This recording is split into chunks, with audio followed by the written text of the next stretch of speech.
তারাপীঠ মন্দির রথযাত্রা উপলক্ষে সেজে উঠেছে।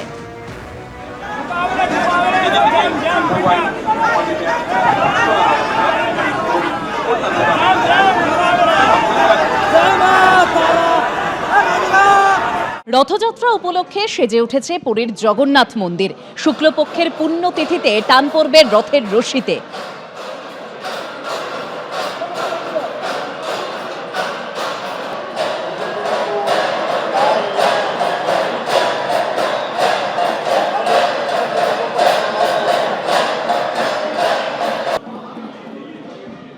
बहुत अच्छा, ये प्रेम की वर्षा है, ज्ञान की वर्षा है।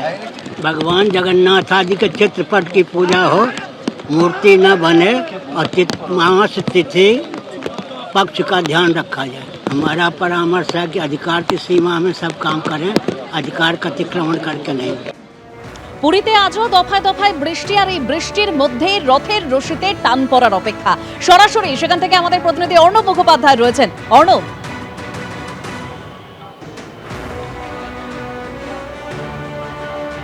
দেখো, প্রায় সকালবেলা আমরা এখানে এসে পৌঁছেছি 8টায় এবং এখনো অবধি টানা প্রায় বৃষ্টি পড়ে যাচ্ছে। মাঝে হয়তো দুই একবার বৃষ্টি কিছুটা কমেছিল, কিন্তু টানা বৃষ্টি পড়ে যাচ্ছে। কিন্তু তার মাঝখানেই তুমি দেখো যে রথের যে সমস্ত কাজ সেগুলো চলছে। আমরা প্রথমে দেখেছি পহণ্ডি হয়েছে, অর্থাৎ 3 বিগ্রহকে রথের ওপর আরোহণ করানো হয়েছে। তার পরবর্তী সময়ে আমরা যেরকমভাবে দেখেছি যে পুরীর যিনি শঙ্করাচার্য রয়েছেন, নিশ্চলানন্দ সরস্বতী, তিনি এখানে এসছেন এবং তিনি এখানে এসে 3টি রথ পরিক্রমা এবং অর্চনা করেছেন। তার পরবর্তী সময় রাজা গজপতি দিব্যসিংহদেব তিনি এসছেন। গজপতি দিব্যসিংহদেব এসে তিনি এখানে ছেঁড়া পহরা যে রীতি বা সোনার ঝাড়ু দিয়ে যে 3টি রথকে পরিষ্কার করার যে রীতি, সেইটা তিনি পালন করেছেন। এবং এই মুহূর্তে দেখো যে 3টি রথ যে রয়েছে, সেই 3টি রথ এখন টান পড়ার অপেক্ষায় রয়েছে। 3টি রথই এই মুহূর্তে টান পড়ার অপেক্ষায় রয়েছে। একদম ডান দিকে আমরা দেখতে পাচ্ছি যে রথের যে কাপড়ের রং রয়েছে লাল এবং সবুজ রঙের, সেটা হচ্ছে বলভদ্রের রথ এবং সেটা তালধ্বজ।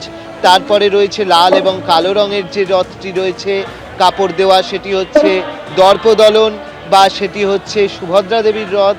এবং বাঁদিকে রয়েছে জগন্নাথ দেবের রথ, অর্থাৎ লাল হলুদ রঙের, সেটা হচ্ছে নন্দীঘোষ আমরা জানি বা গরুর ধ্বজ। এই 3টি রথ এখন যেটা হচ্ছে যে ধরো এই যে পুরীর যিনি শঙ্করাচার্য এলেন বা রাজা এলেন, তারা যখন রথের ওপরে চড়েন তার জন্য একটা সিঁড়ির ব্যবস্থা থাকে। সেই সিঁড়ি এখন সরিয়ে নেওয়া হচ্ছে, তার কারণ এবার রথ চলতে শুরু করবে। সিঁড়ি থাকলে তো রথ চলবে না, সেই কারণে সিঁড়িগুলো খুলে সাইডে এর কাঠগুলো রেখে দেওয়া হচ্ছে। এবং তারপরে হচ্ছে যে ঘোড়াগুলো রয়েছে সেই ঘোড়াগুলো কিন্তু লাগানো হবে। ঘোড়াগুলো লাগানোর পরে রথ শুরু হবে। তোমাকে দেখিয়ে দেবো যে কীরকম ব্যবস্থা ঠিক হয়। ঠিক রথের পিছন দিকে তুমি দেখো কয়েকটি গাড়ি রয়েছে, যে গাড়িতে পুরো মাইক্রোফোনের বক্স ফিট করা রয়েছে।